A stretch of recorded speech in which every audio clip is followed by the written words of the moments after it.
Hurricane Maria struck Puerto Rico on September 20th, 2017.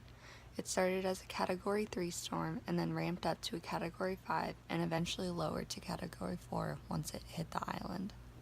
Hurricane Maria occurred within a cluster of hurricanes that devastated parts of Dominica, the U.S. Virgin Islands, and Puerto Rico, which was the most heavily affected island.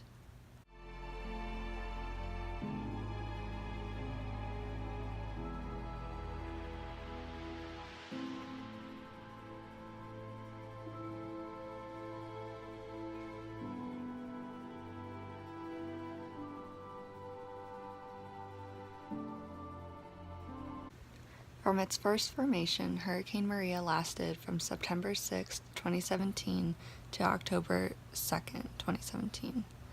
The calm zone area was expanded due to an eye wall replacement. A new eye began to form around the old eye due to a shift in moisture and energy.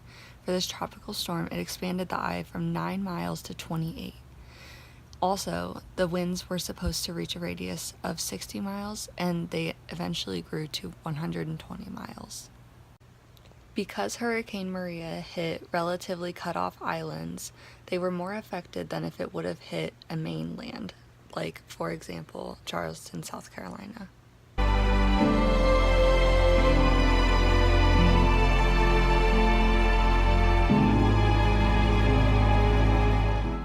The 2017 hurricane called Maria was one of the largest disasters that the U.S. government has ever responded to.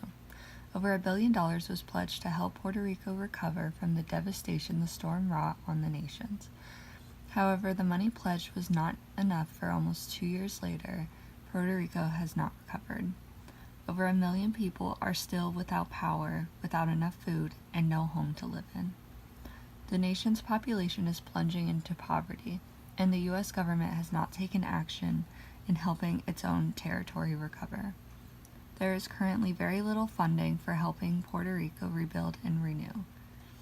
If actions are not taken, the nation may not survive another hurricane of the same magnitude as Hurricane Maria.